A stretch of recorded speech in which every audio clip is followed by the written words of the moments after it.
বাংলাদেশে গড়ে প্রতি বছর আত্মহত্যার হার 11,000-এর অধিক, যার মধ্যে প্রায় 65%ই তরুণ তরুণী। যেই গণ অভ্যুত্থানের মাধ্যমে বাংলাদেশ থেকে স্বৈরাচার বিতাড়িত হয়েছে, তার অন্যতম চালিকা শক্তি ছিল এই সমস্ত তরুণরাই। মাননীয় স্পিকার, আজকে 2026-27 অর্থ বছরের বাজেট অধিবেশনের বক্তব্য দেওয়ার জন্য এখানে দাঁড়িয়েছি। আমি আমার বক্তব্যের শুরুতে আমার কিছু কথা বলে নিতে চাই। আমি ঢাকা বিশ্ববিদ্যালয় থেকে অনার্স মাস্টার ডিগ্রি শেষ করেছি। যদি ছাত্র জীবন থেকে রাজনীতির সাথে সংযুক্ত না থাকতাম, যদি জুলাই গণ অভ্যুত্থানের মতো ঐতিহাসিক ঘটনার অংশ না হতাম, কিংবা যদি আমার দল আমাকে মনোনীত না করত, তাহলে হয়তো আজ আমি এই সংসদে দাঁড়িয়ে থাকতে পারতাম না। মাননীয় স্পিকার, এই সংসদের বাইরে আমার মতো অসংখ্য 25 বছর বয়সী সদ্য গ্র্যাজুয়েট সার্টিফিকেট হাতে নিয়ে ঘুরে বেড়াচ্ছে চাকরির আশায়। দেশে চাকরি নেই, ব্যবসার সুবিধা নেই, কৃষিকাজের জন্য পর্যাপ্ত জমি নেই, বিসিএস ছাড়া অন্য কোনো পেশায় মান সম্মান নেই। মাননীয় স্পিকার, পুলিশ হেডকোয়ার্টারের তথ্য অনুযায়ী বাংলাদেশে গড়ে প্রতি বছর আত্মহত্যার হার 11,000-এর অধিক, যার মধ্যে প্রায় 65%ই তরুণ তরুণী। মাননীয় স্পিকার, শিক্ষার্থীদের জন্য সরকারের নানান প্রকল্প রয়েছে, ভর্তুকি রয়েছে, আর চাকরিজীবীদের জন্য রয়েছে পে স্কেল, বোনাস। কিন্তু এই সমস্ত বেকার যুবক যুবতীদের জন্য রয়েছে শুধুমাত্র অবমাননা, অবহেলা, অসম্মান। এমনকি যে বাজেটকে বলা হচ্ছে স্বপ্ন দেখার বাজেট, যেই বাজেটের দর্শন নাকি সবার আগে বাংলাদেশ, এই বাজেটেও এই অবহেলিত গোষ্ঠীর জন্য নেই কোনো সুস্পষ্ট রূপরেখা। মাননীয় স্পিকার, এই সংসদে আমি কার প্রতিনিধিত্ব করি? এই সংসদে আমি সেই সমস্ত তরুণদের প্রতিনিধিত্ব করি যারা স্বপ্নবাজ, যারা বুকে দেশপ্রেম, হাতে সার্টিফিকেটের গোছা আর কাঁধে পরিবারের বোঝা নিয়ে দেশ নিয়ে চিন্তা করে যায়, দেশের মাটিতেই থাকতে চায়, দেশেই কিছু করতে চায়। মাননীয় স্পিকার, এই দেশ তাদেরকে কোনো সামাজিক অর্থনৈতিক নিরাপত্তা দিতে পারে না। তাদের নাগরিক হিসেবে আত্মসম্মান রক্ষায় কোনো ব্যবস্থা নেই, কোনো প্রস্তাবনা নেই।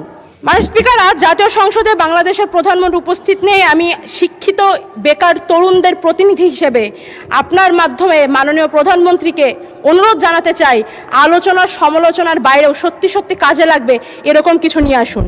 এই বিপুল কর্মক্ষমতাকে কাজে লাগানোর জন্য আমি কিছু প্রস্তাবনা রাখতে চাই। বর্তমানে সরকারি চাকরিতে শূন্য পদের সংখ্যা 4 লক্ষাধিক। সরকারি অফিস আদালতে পর্যাপ্ত লোকবল নেই। এই ক্ষেত্রে স্থায়ী জনবল নিয়োগের আগ পর্যন্ত চুক্তিভিত্তিক অসচ্ছল ও মেধাবী শিক্ষার্থীদেরকে অগ্রাধিকার ভিত্তিতে পার্ট টাইম কাজের সুবিধা করে দেওয়া যেতে পারে। এটি যেমন তাদের অভিজ্ঞতাকে সমৃদ্ধ করবে, তেমন তাদের সামাজিক ও অর্থনৈতিক নিরাপত্তা দেবে। আবার সরকারও লোকবল সংকট থেকে মুক্তি পাবে। মাননীয় স্পিকার, দক্ষ মানব সম্পদ গঠনের উদ্দেশ্যে বাংলাদেশের সরকার বিভিন্ন সময় বিভিন্ন কারিগরি প্রশিক্ষণ দিয়ে থাকে, কিন্তু বর্তমান যুগটাই টেকনোলজির যুগ। এই বিশ্বায়নের যুগে পুরো পৃথিবী মার্কেট প্লেস। যুগের সাথে তাল মিলাতে শিক্ষিত তরুণদের জন্য অন্যান্য কারিগরি প্রশিক্ষণের পাশাপাশি সরকারের উচিত সরকারি ইনভেস্টমেন্টে ফ্রিল্যান্সিং ট্রেনিংয়ের ওপরে গুরুত্ব আরোপ করা। এতে তরুণরা স্বনির্ভর হবে, তাদের হাত ধরে বাংলাদেশে বৈদেশিক মুদ্রা আসবে এবং বেকারত্বের পরিমাণ কমে আসবে।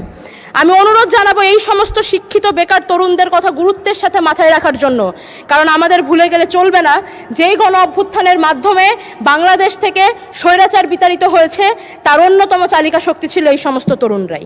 মাননীয় স্পিকার, জুলাইয়ের কথা মনে করিয়ে দিতে চাই, বছর ঘুরে জুলাই কিন্তু পুনরায় সমাগত। 2024 সালের এই জুলাই মাসে বুকের তাজা রক্ত ঢেলে দিয়ে শত শত মানুষ রাস্তায় নেমেছিল, রক্ত দিয়েছিল বাংলাদেশ থেকে স্বৈরাচারকে তাড়ানোর জন্য। 2 বছর পরেও কিন্তু সেই স্বৈরাচারের বিষদাঁত আমরা ভাঙতে দেখিনি। এখনও তাদের সন্ত্রাস চারিদিকে জারি রয়েছে, এখনও তারা জোর গলায় হুমকি দেয়। এত মানুষ হত্যার জন্য তারা বিন্দুমাত্র অনুতপ্ত না। খুনি হাসিনা তার সিংহাসন টিকিয়ে রেখেছিল কালচারাল ফ্যাসিস্টদের কাঁধে পা দিয়ে। মাননীয় স্পিকার, এই সমস্ত কালচারাল ফ্যাসিস্টদের মোকাবেলা করার জন্য আমাদেরকে নিজস্ব দেশীয় কালচার এবং ইতিহাস ঐতিহ্যকে রক্ষা করতে হবে। আমরা হাসিনার আমলে দেখেছি মহান মুক্তিযুদ্ধ থেকে শুরু করে সংস্কৃতির প্রতিটি অঙ্গন তারা দখল করে নিয়েছিল।